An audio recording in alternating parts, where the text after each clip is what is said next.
On vous souhaite la bienvenue à ericlatour.com. Dans quelques instants, on va vous parler du 20e anniversaire du club d'expression Toastmaster. On entame un peu les célébrations.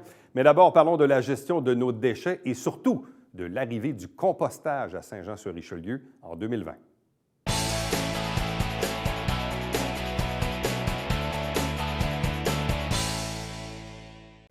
En ce début d'année 2020, parlons donc de la gestion de nos déchets, d'autant que très prochainement, à tout le moins pour la ville de Saint-Jean-sur-Richelieu, le compostage finalement va faire son apparition, mais aussi la réduction de la fréquence de la cueillette des ordures. Bref, on va faire le tour de ça, mais d'autres projets également qui sont en cours. Deux invités pour en parler. D'abord, Suzanne Boulet, oui, mairesse de Mont-Saint-Grégoire, mais également présidente de Compo Richelieu. Bonsoir à vous. Bonsoir. Accompagnée de Louise Fecteau, qui est la directrice générale de Compo Richelieu. Bonsoir et bienvenue. Bonsoir.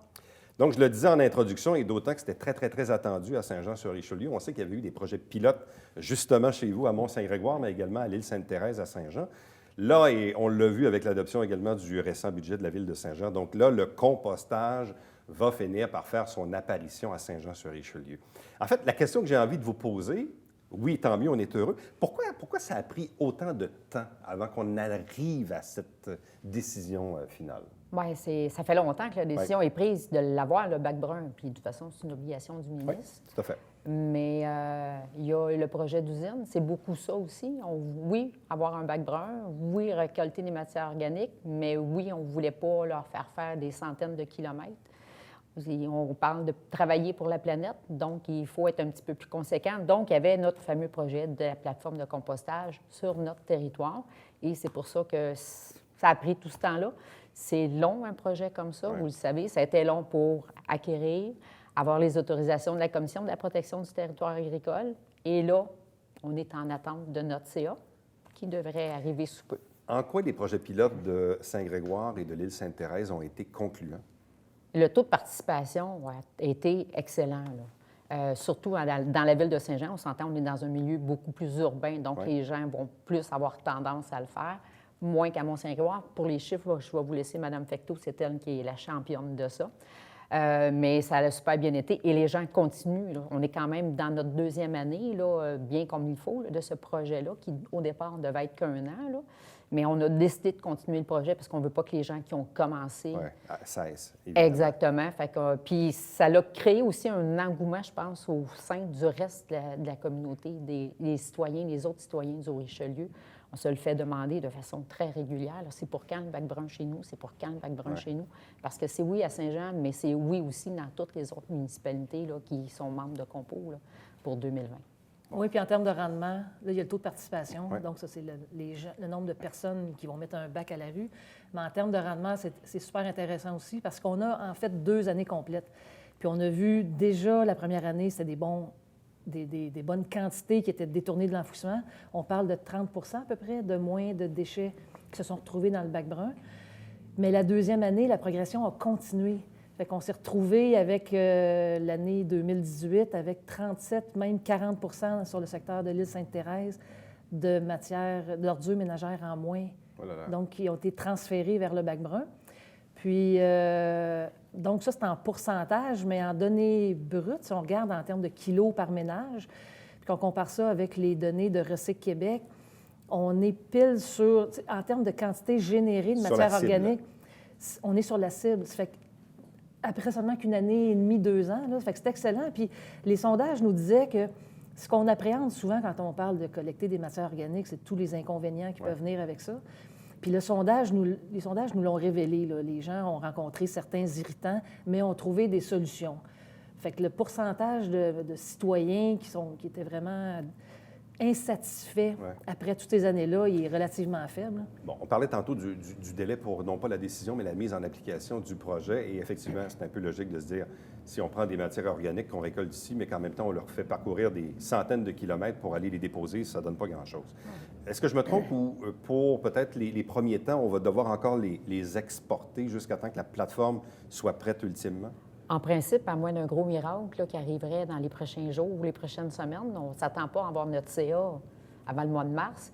Donc, on a un 8 à 10 mois de travaux de construction après. Fait qu'on ne s'attend pas à ce que notre plateforme soit prête quand on va déployer sur le territoire.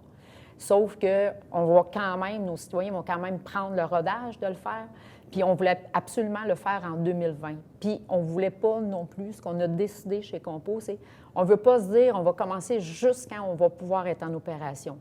On s'est dit, à un moment donné, il faut mettre une date. À un moment donné, il faut commencer, il faut partir. On le fait en 2020.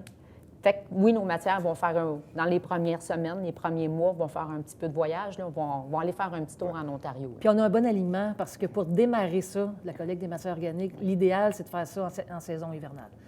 Parce que commencer à s'habituer en plein mois d'été, avec les chaleurs et tout ça, on se le dit entre nous autres, c'est des plans pour décourager bien du monde. Là. Tandis que là, on prend l'habitude, on prend un air d'aller pendant que les circonstances sont plus Donc ça veut favorables. dire que les citoyens vont avoir le bac brun à la maison aux alentours du mois d'octobre-novembre? Oui. Oui. Le déploiement, en fait, ce qu'on a prévu, là, ça se passe comme en 3 temps. Le premier, c'est les séances d'information. Il faut vraiment informer les citoyens. Puis là, c'est pas juste des documents sur papier. On fait des séances d'information dans les différents quartiers. On va faire des démonstrations, littéralement. Là. Ça, c'est à la rentrée, donc fin août, septembre. Ensuite, le déploiement comme tel, la distribution des bacs va se dérouler sur au moins 2 mois. Ça prend 1 mois et demi ou à peu près. Fait que fin septembre jusqu'en début novembre, puis la collecte proprement dite commence. En principe, on va avoir 2 mois de jeu pour 2020, là, où les matières peuvent s'en aller à distance. Mais pour qu'en janvier... En fait, ce qu'on veut, c'est qu'en 2021, on soit complètement installé avec les matières qui restent chez nous. On sait que l'hiver, depuis plusieurs années, la collecte des ordures se fait aux 2 semaines. Oui. Mais normalement, au printemps, on revenait à une cadence de 1 fois par semaine. Par contre, là, de ce que j'ai compris, c'est qu'on va maintenir la cadence aux 2 semaines, même le printemps prochain. Même si la collecte du compostage ne sera pas encore mise en place, pourquoi on devance la séquence de cueillette des ordures aux 2 semaines? Mais en fait, ça ne sera pas ça. Non? Non. Ah bon, bien tant mieux. On Parce va que honnêtement, moi, ajuster ça m'inquiétait un peu comme citoyen de me dire, écoutez, je m'en allais dire, laissez-moi le temps de commencer mon compostage, Exactement. puis après ça, on réduira la C'est collecte des exactement ça. ordures. Là. Puis ensuite, les matières organiques vont être collectées à chaque semaine à l'année longue. En fin de compte, c'est ça l'idée, là. C'est que si on veut se débarrasser de ce qui a des odeurs et tout ça, bien, profitons-en avec la collecte des matières organiques parce qu'elle va passer chaque semaine. Puis à compter de 2021, c'est vrai que les ordures vont être espacées aux 2 semaines à l'année longue. OK. Mais ce n'est pas un problème parce qu'il y a que des matières inertes qui vont rester dans la poubelle OK. à partir Mais de initialement, ça 2021. avait été annoncé comme ça, il me semble. Ouais. Bon, peut-être là, qu'il y a eu des mésententes en quelque part, OK. mais chez Compo, ça avait été planifié. On a commencé à l'annoncer. Ce qui va passer aux 2 semaines dès 2020, c'est le recyclage. Oui. Oui. Ça, on va l'enclencher au Bon. printemps. Et pourquoi le recyclage s'en va aux 2 semaines? Essentiellement parce qu'en termes, le rapport coût-rendement ne justifie pas qu'on passe chaque semaine. Il y a un coût associé à une collecte Évidemment. hebdomadaire. On est parmi les rares dernières municipalités qui font encore ça chaque semaine. On compte ça sur les doigts d'une main ou 2, Ah oui, là, oui. le nombre de municipalités qui font la collecte des matières recyclables chaque semaine. Depuis qu'on a des gros bacs puis que les familles sont sont moins nombreuses, c'est sûr que presque partout, c'est aux 2 semaines. Fait qu'il y a un coût associé à ça, mais il n'y a pas nécessairement une amélioration de rendement. Donc, quand ça a été implanté, on l'avait constaté, un meilleur rendement associé à une fréquence plus élevée, mais ça s'est atténué avec le temps au point où il n'y a aucune différence avec les municipalités semblables à la nôtre qui font une collecte aux 2 semaines. Ça fait qu'on fait le pari. Là, Donc, la collecte du recyclage aux 2 semaines, ça commence Au printemps. à Saint-Jean, printemps. en avril. Oui. au printemps. La collecte des ordures, par contre, est maintenue aux semaines jusqu'à temps qu'on arrive avec le compostage à la fin de l'année. Et le compostage, lui, va se faire quand même aux semaines. Oui. Présentement, dans nos projets pilotes, sont faits aux 2 semaines l'hiver, aux semaines l'été. Oui. Là, on va voir la cadence, là, mais on verra là, à ce moment-là comment est-ce qu'on va s'ajuster. Là, mais... Pour le citoyen, parce que tout ça, je présume qu'il y a une planche à dessin avec de gros chiffres, parce que si on passe aux semaines ou aux 2 semaines, ça fait quand même une pas pire différence sur le compte de taxes. Donc, tous ces changements et ces impacts pour les citoyens, bon, on l'a vu dans le cas de Saint-Jean, il y a eu une augmentation de taxes de 2 dont 0,5 était uniquement pour ce volet-là.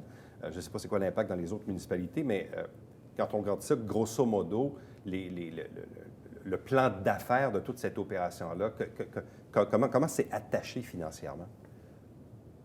L'ensemble des changements. Bien, l'idée, c'est toujours d'avoir les services les plus économiques au meilleur rendement possible. Ça fait qu'on suit les données, les performances de nos pairs, en fin de compte, autant des matières recyclables que des matières organiques. On connaît les facteurs de succès, on connaît les façons de procéder pour avoir les meilleurs rendements possibles. Puis l'idée, c'est justement de faire des ajustements. Puis on sait que ça peut provoquer des fois certaines frustrations parce qu'on fait des changements d'horaire ou de fréquence ou de jours de collecte. On peut en avoir pour 2-3 mois, s'ajuster, mais ça vaut le coup. C'est qu'à un moment donné, il faut faire des scénarios. Tout à fait. En fait, le procédé, c'est pas compliqué. C'est on a suivi la ligne hiérarchique. Au conseil d'administration de Compo Richelieu, il y a différents scénarios qui ont été présentés de manière à en éliminer certains avant de se retrouver au conseil des maires, où les scénarios ont été discutés en séance de travail pendant des heures. Puis c'est les maires, en fin de compte, qui décident des scénarios qui retiennent en ayant justement le meilleur ratio coût-bénéfice pour les citoyens. Bon, et quand on parlait tantôt du recyclage, parce qu'il y a quelques années, on avait des statistiques qui montraient soit qu'on avait des hausses ou qu'il y avait un statu quo. Comment se porte la cueillette des matières recyclables? La situation des matières recyclables est très difficile. Tantôt, on parlait de hausse du compte de taxes. Il y en a une portion, il y a une partie de la hausse qui est due justement au fait que le prix des matières s'est effondré, littéralement. En 2017, on avait un prix moyen de vente, donc les centres de tri vendent leurs différentes matières, mais le prix moyen au Québec était de 158 la tonne.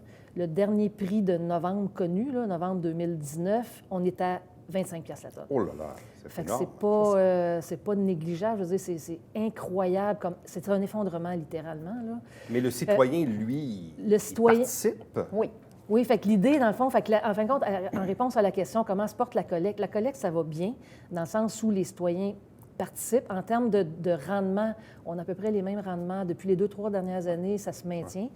Il y a une légère baisse, mais qui n'est pas transférée vers les déchets, c'est-à-dire qu'on a une baisse parce qu'il y a de l'éco-conception, parce qu'il y a une réduction du poids des emballages, parce que c'est un autre aspect, ça, de la gestion des matières résiduelles en amont. On produit moins de matière en partant là. Donc, le citoyen fait ce qu'il a à faire. Ensuite, dans les centres de tri, c'était difficile parce qu'il faut faire un tri de meilleure qualité, donc il y a des investissements à faire, en même temps qu'il y a pratiquement plus de revenus de vente. Fait que les revenus, c'est les revenus qu'on nous charge pour faire le tri. C'est difficile, mais c'est une reconfiguration du marché. C'est-à-dire que là, on est en train de développer des débouchés au Québec. Fait qu'on parle beaucoup d'économie circulaire.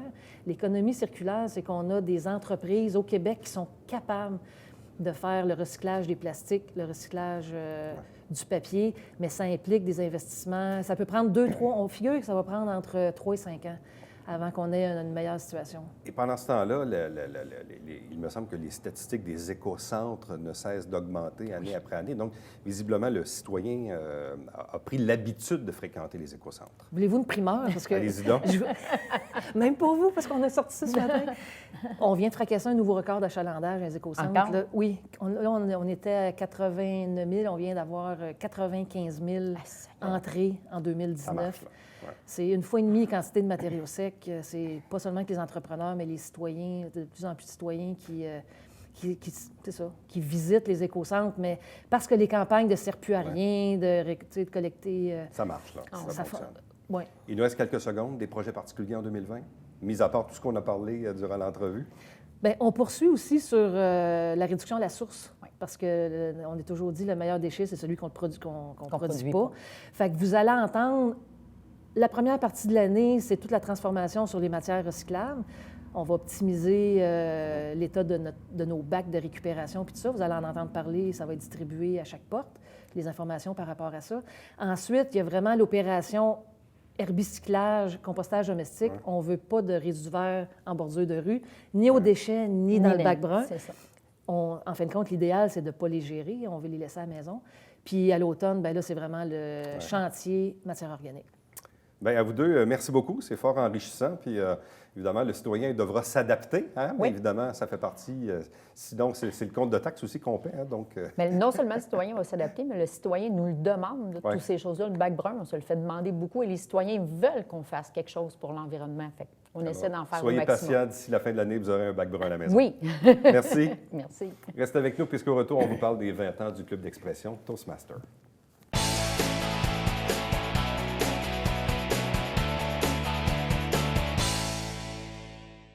Mesdames et messieurs, bonjour et bienvenue à la Justice entre nous. Mon nom est Serge.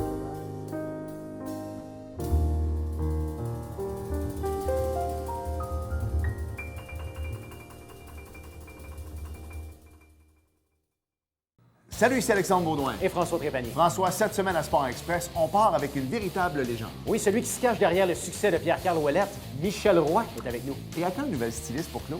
Ça s'en vient. Joignez là.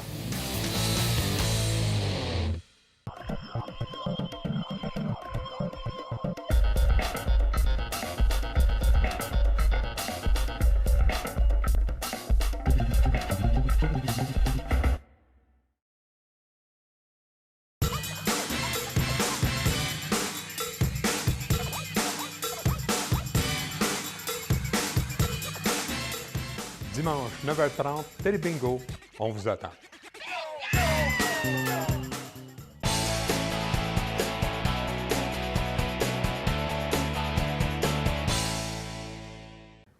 On célèbre cette année donc les 20 ans du club d'expression Toastmaster de Saint-Jean-sur-Richelieu. On en avait glissé un mot il y a quelques semaines l'automne dernier.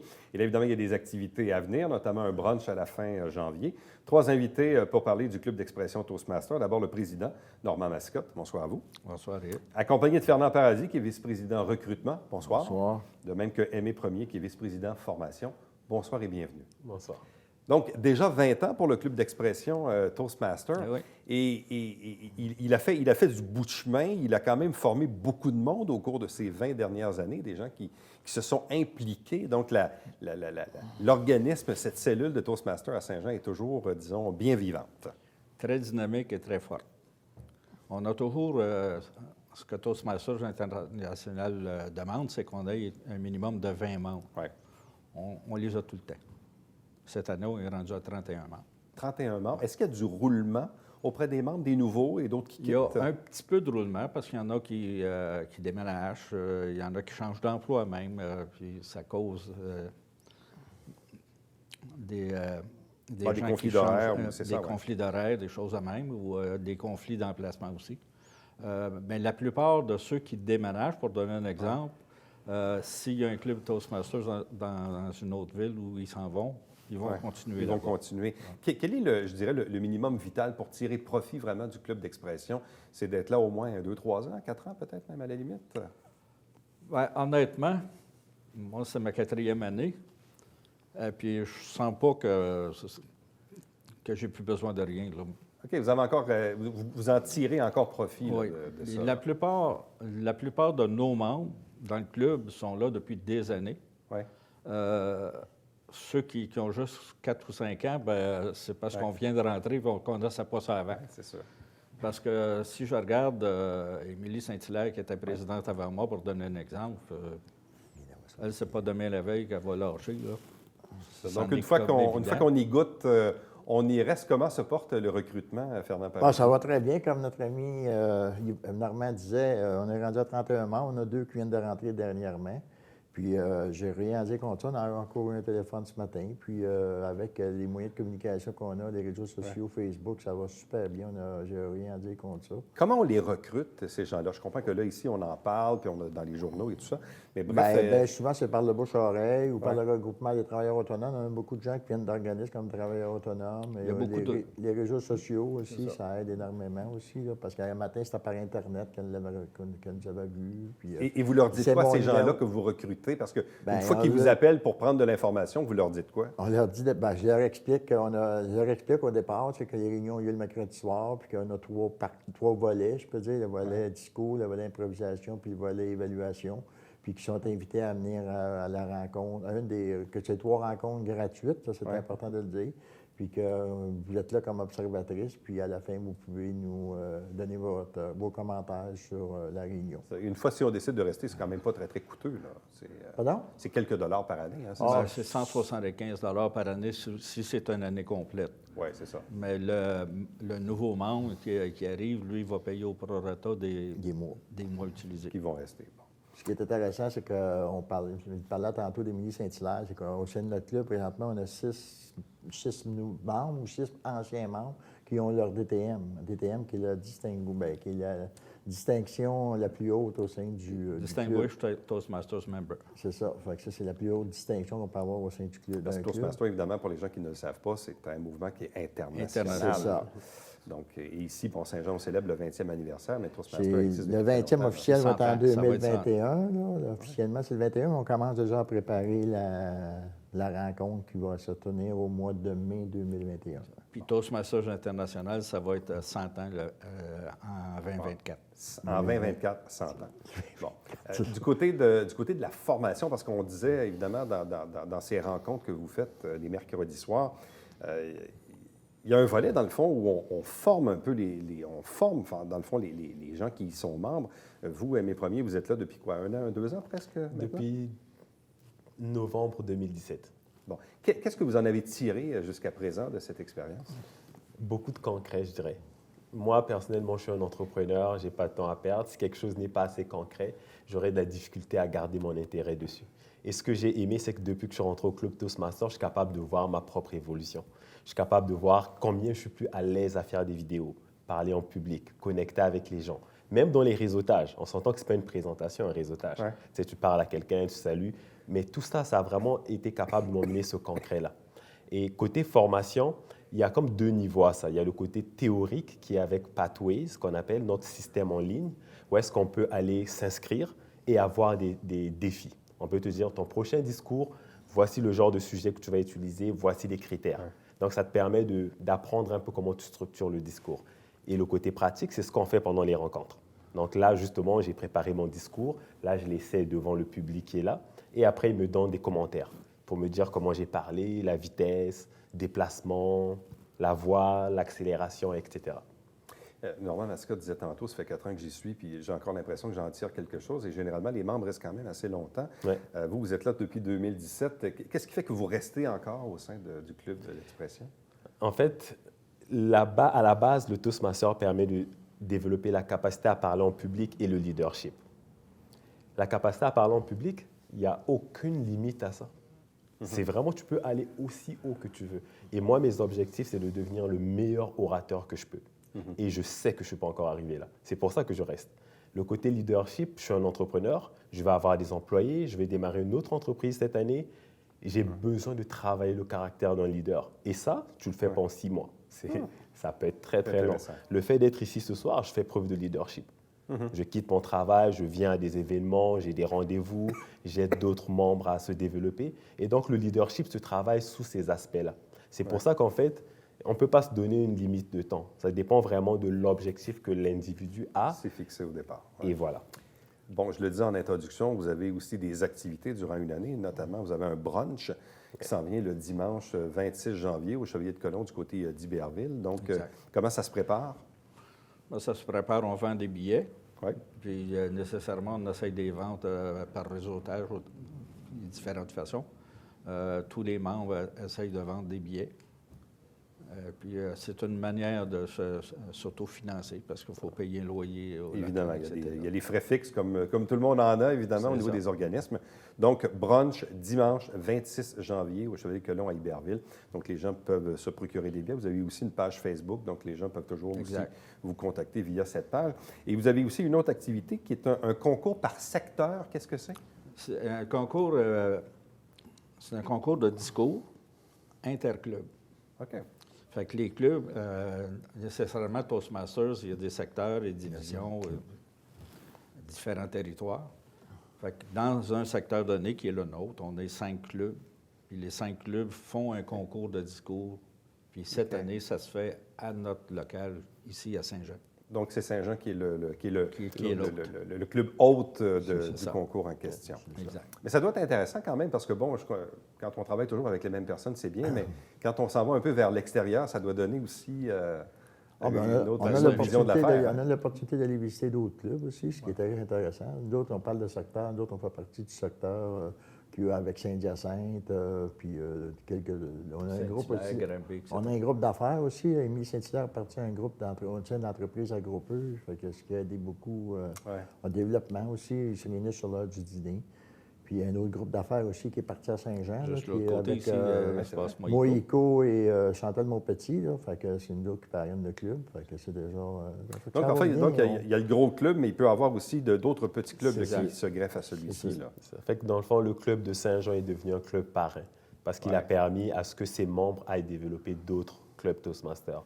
Et quand on parlait par rapport à la question de la compétition, c'est que tous ces clubs-là qui vont se créer, qui se créent en ce moment, leurs membres peuvent aller à la compétition aussi. Donc, ça nous permet pas seulement de faire un discours tout seul, mais d'être vraiment conscient qu'il y a d'autres personnes qui vont compétitionner. Donc, on monte un peu notre jeu, on est capable de travailler plus fort. Je l'ai essayé l'année passée, je suis allé jusqu'en finale. Donc, j'ai vraiment vu tout le processus d'aller à une autre salle, puis à une autre salle, puis à une autre salle. Donc, il y a un aspect compétitif un peu là-dedans. Hein, absolument. Parce que là, c'est le club, après ça, le secteur, après ça, la division, etc. Ça monte comme ça. Jusqu'à Toastmasters international. Oui, parce qu'au niveau, au niveau de la division, c'est au mois d'avril qu'il va y avoir lieu le concours de la division. Et là, qu'est-ce qu'on vous souhaite pour 2020? Succès. 2020, c'est une année où on va préparer notre 20e anniversaire pour 2021. Puis concrétiser notre parrainage avec le club Espace Monaco. Puis consolider, dans le fond, ce que c'est qu'on a, nos acquis actuels. Vous trois, merci beaucoup. Puis on vous souhaite évidemment la meilleure des chances, meilleur des succès pour 2020. Puis on vous rappelle donc ce brunch le dimanche 26 janvier au Chevalier de Colomb à Iberville. Merci beaucoup. Bienvenue. Merci. Restez avec nous. Au retour, on vous présente le Babillard quotidien.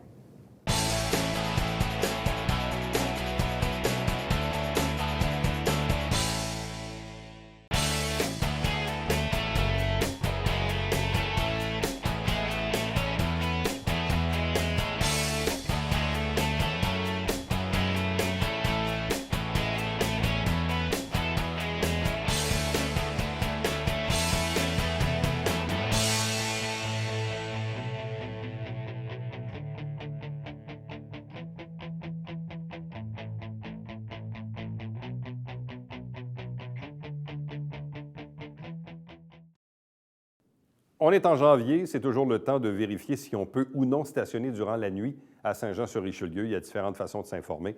Vous les avez bien sûr à l'écran. N'oubliez pas également que le dimanche matin, 9h30 en direct, c'est le Télébingo avec 4 000 $ en prix. Et puis, entre-temps, si vous désirez me joindre, commentaires ou suggestions, Éric Latour en un mot à commercial tvhr9.com. À demain. Bye-bye.